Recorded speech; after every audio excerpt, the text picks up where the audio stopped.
Hello बच्चों, अब देखो हमारे पास एक्सरसाइज या प्रश्नावली 4.1 का प्रश्न नंबर 2 है। ठीक है। अब देखो प्रश्न कहता है कि जांच कीजिए कि कोष्टक में दिए हुए मान दिए गए संगत समीकरण के हल हैं या नहीं। संगत का मतलब होता है साथ में दिए, ये मान दिया, ये संगत समीकरण है और ये कोष्टक में मान दिया है। तो पहले तो ये समझो कि समीकरण क्या होता है। समीकरण वो होता है जिसमें दो पक्ष होते हैं, एक बराबर के इस साइड का और बराबर के इस साइड का। बराबर के इस साइड को LHS कहते हैं, बराबर के उस साइड को RHS कहते हैं। ये होता है LHS और ये RHS, यानी कि लेफ्ट हैंड साइड और राइट हैंड साइड। तो समीकरण का मतलब ये होता है कि जो लेफ्ट का मान उत्तर आएगा वो राइट के उत्तर के बराबर होना चाहिए, तभी वो हल होता है। बस इस पूरी लाइन का एक ही मतलब है कि जो इस साइड उत्तर आएगा वो बराबर के इस साइड के उत्तर के बराबर हो गया तो वो हल हो गया। अब उसके लिए हमें क्या करना है, सिर्फ सिंपल है, इनने मान भी दे रखे हैं, बस हमें मान रखना है। और जो ये फंक्शन, ये क्या कहलाते हैं, फंक्शन, यानी इनको हमें हल करना है। तो देखो n+5 है, क्या है, n+5 बराबर 19 और मान दिया है n बराबर 1। तो हम क्या करते हैं, n की जगह पे 1 रखेंगे और अगर उत्तर को चेक करेंगे। जांच का मतलब है कि आंसर आ रहा है कि नहीं आ रहा। अब n की जगह अगर हमने 1 रख दिया और 5 रख दिया और हमें चाहिए 19, तो आ रहा है क्या, देखो 5 + 1 कितना हो गया, 6, ये है 19। तो ये नहीं आ रहा। जब नहीं आ रहा तो हम ऐसे भी लिख सकते हैं नॉट इक्वल टू, यानी कि बराबर नहीं है। तो इसका आंसर क्या हो गया, समीकरण का हल नहीं है।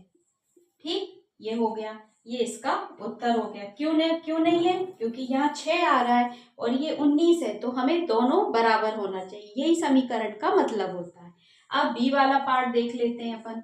यहाँ पे इनने दिया है 7n और +5 बराबर 19 का मान n बराबर दिया है -2। तो हम n की जगह पे क्या लिखेंगे, -2, यानी कि ऋण का 2। यहाँ पे इंटू लगाएंगे क्योंकि इन दोनों के बीच में गुणा होता है, दिखता नहीं है पर होता है।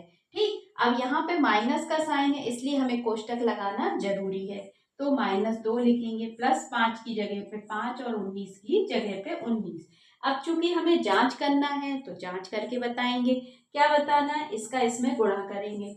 तो 7 दूनी 14 ऋण का है इसलिए साथ में लिखना पड़ेगा, ऋण का चिन्ह हमेशा साथ में लिखाता है। अब प्लस का 5 भी लिख देंगे और बराबर में 19 भी लिख देंगे। अब इसे हम ये कहलाते हैं फंक्शन। कौन कौन से होते हैं, फंक्शन कहलाते हैं, प्लस माइनस इंटू और डिवाइड। ठीक, इनको हम फंक्शन कहते हैं, या बोडामास में भी आपने पढ़े होंगे। अब 14 में से 5 जा घटेगा, क्यों घटेगा, क्योंकि हमें पता है माइनस प्लस माइनस होता है, माइनस प्लस माइनस होता है। ये हमने काय में पढ़े हैं, पूर्णांक में पढ़े हैं। तो हम घटाएंगे तो 14 में से 5 जाएगा तो क्या बचेगा, 14 में से हम प्लस का 5 घटाएंगे तो हमारे पास आएगा क्या, ऋण का 9। क्यों आएगा, क्योंकि 14 बड़ा नंबर है। जब बड़े नंबर में से छोटा नंबर घटाते हैं तो बड़े नंबर का साइन आता है, तो ये आएगा 9 और ये है 19। क्या दोनों बराबर हैं, नहीं है ना। तो हम यहाँ पे लिखेंगे नॉट इक्वल टू और आंसर में लिख देंगे हल नहीं है, हल नहीं है। क्यों नहीं है, क्योंकि यहाँ पे माइनस का 9 आ रहा है और यहाँ पे 19 आ रहा है, जो नहीं है। बात समझ आ गई, बस कठिन नहीं है ये सवाल, बहुत आसान है। खेल की तरह अगर खेलोगे तो बहुत आसान है। हमने मान रखा, मान रख के गुणा करा, गुणा करके घटाया। हमें पूर्णांक पढ़े हैं कि माइनस प्लस माइनस होता है। बड़ा नंबर 14 है, उसमें से छोटे नंबर 5 को घटाया तो ऋण का 9 आया। चूंकि ये दोनों बराबर नहीं है तो आंसर का हल नहीं है। ओके, नाउ अब हम ले लेते हैं सी वाला। देखो हर जो सब अध्याय होता है या प्रश्नावली होती है वो एक दूसरे से कनेक्टेड होती है। तो ये जिसने पूर्णांक पढ़ा है वो इजीली कर लेगा, इसीलिए हम कह रहे हैं कि पूर्णांक वाले वीडियो को देखना, उनको सॉल्व करना, फिर यहाँ पे आपको आराम से समझ में आएगा। ठीक है, इसलिए लाइन वाइज पढ़ना चाहिए। अब हम आ जाते हैं सी वाले पे। अब देखो यहाँ पर 7n प्लस 5 बराबर 19 है। हमें हिंदी और इंग्लिश पढ़ना चाहिए, इंग्लिश बहुत इंपॉर्टेंट है, सो इंग्लिश हिंदी साथ साथ सुनते जाओ। 7n प्लस 5 बराबर 19 और हिंदी में पढ़ेंगे तो 7n प्लस 5 बराबर 19। तो हम n की जगह पे 2 का मान रखेंगे, तो n का मान यहाँ पे C वाले में है 7 इंटू 2।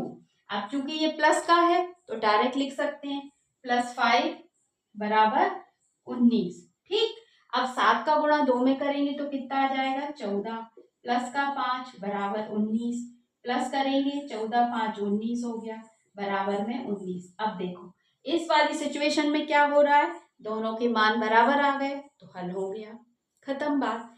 यहाँ पे क्या है, इक्वल है, तो यहाँ पे लिखेंगे LHS इक्वल टू RHS।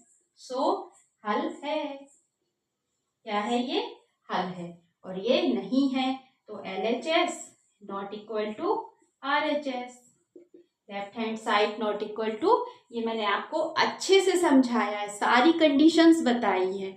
बच्चे क्या करते हैं हिंदी मीडियम वाले कि बस किसी तरह सवाल को कंप्लीट कर ले, तो हमने आपको पूरी सिचुएशन बताई कि इसको LHS कहते हैं, इसको RHS कहते हैं।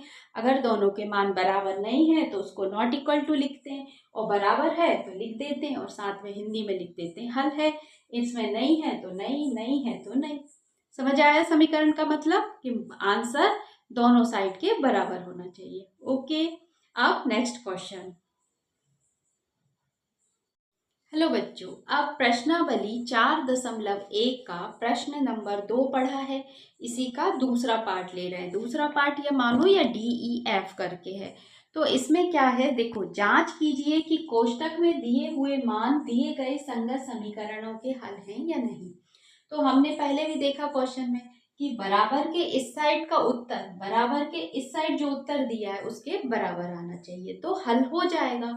इसके लिए इन्हें 3 समीकरण एक ही है, मान 3 दिए, कितने दिए हैं 3 दिए हुए, 1 2 और 3, तीनों को रख के हमें चेक करना है। ठीक, अब ये है 4p माइनस 3 बराबर 13।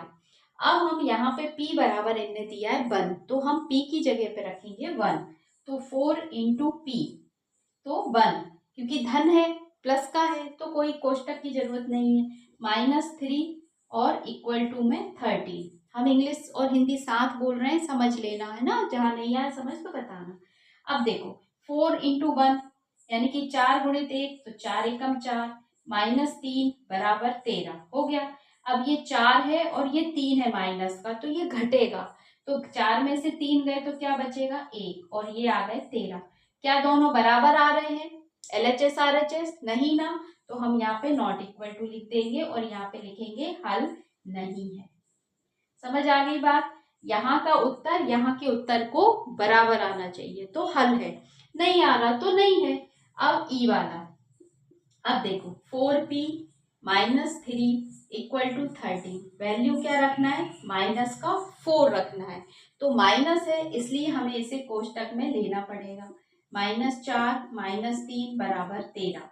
अब इसको हम हल करेंगे, क्या हल करना है गुणा करना है, लेकिन माइनस का निशान है तो गुणा में माइनस तो चलेगा, तो 4 चुको 16 किसके ऋण के, माइनस का 3 बराबर 13। अब देखो ये माइनस का है और ये भी माइनस का है, तो हमने पूर्णांक में पढ़ा है, क्या पढ़ा है माइनस इंटू माइनस, माइनस का क्या होगा माइनस माइनस प्लस होंगे, ठीक है, प्लस होंगे कौन नंबर, ना कि साइन, साइन चेंज नहीं कर दियो। देखो 16 -3 बराबर कितना हो गया माइनस का 19, ठीक, तो ये क्या हो जाएगा माइनस का 19 बराबर 13।